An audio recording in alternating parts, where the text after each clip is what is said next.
Hey everybody, it's Dr. Karen Ollermans, your instructional coach, and welcome to Day 5, Learning with Interest. Yesterday, I spoke about the where and the how of home-based learning. Today, I want to address that what. What is it that you're going to be doing during the home-based learning that you will do with your child?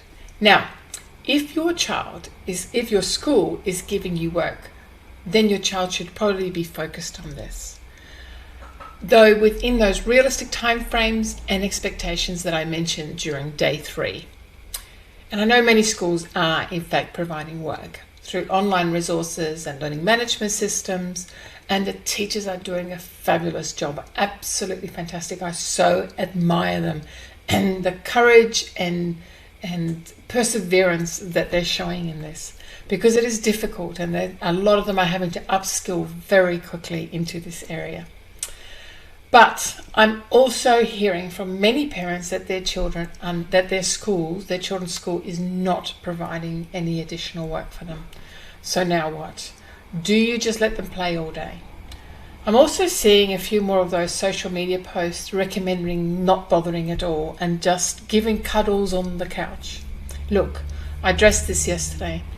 And as I said, whilst cuddles on the couch are important for reassurance and for comfort, children and young people and adults respond to structure and some sense of normality in order to have good mental health. And even if that is a new normal in these very uncertain times. So, what do I do if you do not have schoolwork? Well, there are two guiding principles that I would recommend here based on my work with the home education network in the past. The first is, it's very important to go with their interest. This is important in terms of their motivation and engagement from your young person. Let me use an example here, okay, to really sort of drive this home and show you how this works. If they love learning about castles, for example, then focus on castles.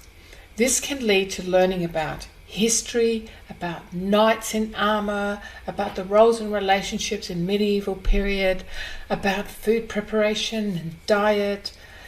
The list here is endless, and you can readily see some of the links to some of those key learning areas that schools operate on. Now, to do that, they could watch videos, they could read online blogs, they could read history books, they could visit historical sites online, even going into some of these places which are now they've made this available online for you to go and have a look at. They could have a look at where they are through Google Earth. They could try their hand at translating Old English, and yes, there are websites that do that, and I've used these myself when teaching English and Shakespeare. They can even learn how to write Old English. You can see that there is a diversity of explorations. A simple interest in castles can give your child, and this is suitable for any age, from very young to much older. So that what differentiates the age is the depth into which they will go.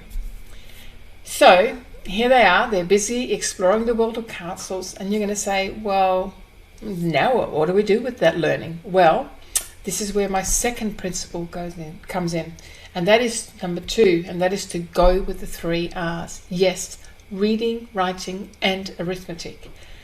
Okay, the reading is obvious, right? They're going to be reading those blogs and the books and so on, and so they're going to be doing a lot of that.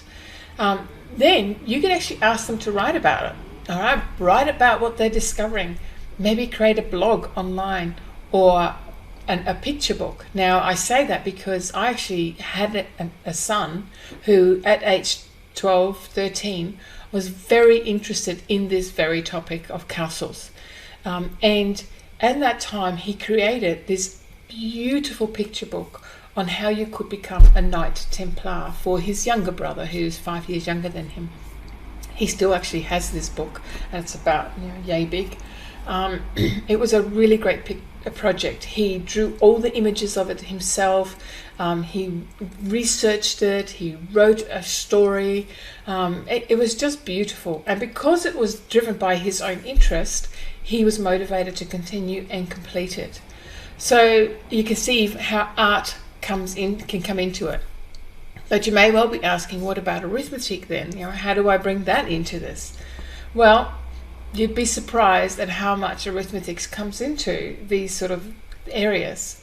For example, creating floor plans. If they drew a floor plan, that could be in 2 or even 3-dimensional representations. The distance to and from castles, perhaps to have war with a neighbouring castle and just see how long it would take and how many men you could move there and so on. Looking at perimeters and castle shapes and determining which are the best to defend. How do you get into a castle? Do you build a ramp? Do you do a drawbridge? Even the development and design of the drawbridge will require maths. Where do you put the chain so that it can go down and up the quickest, in case you've got to defend your castle. There are various medieval weaponries and how to operate them to the best effect. They won't even realise that they're doing mathematics. So you may well be thinking, well, okay, but I'm not the teacher, so am I going to be directing them to do this, or how does this work? No. What you need to do is just be interested. Let them tell you about what they are discovering, and then ask questions that will direct their attention to the various other aspects that they may not have considered for themselves. I promise you will not find this hard to do. And it doesn't take a teacher's mind. It takes a parent who is present and interested and listening. And that's going to be you. Now, you may well be thinking, well, I'm going to be following their interest. Won't I get behind, or won't they get behind in the curriculum? Won't they fall behind where they should be along with their peers? And the short answer to that is no. You are keeping them learning, and that's really important. You're keeping them motivated, and that is essential. And you're keeping them interested, which is key. Their minds are engaged and their brains are busy. And as I said that in the very first session, that is what we want to focus on. But you know what? I'll go into that question a little bit more detail tomorrow. So I'll see you then.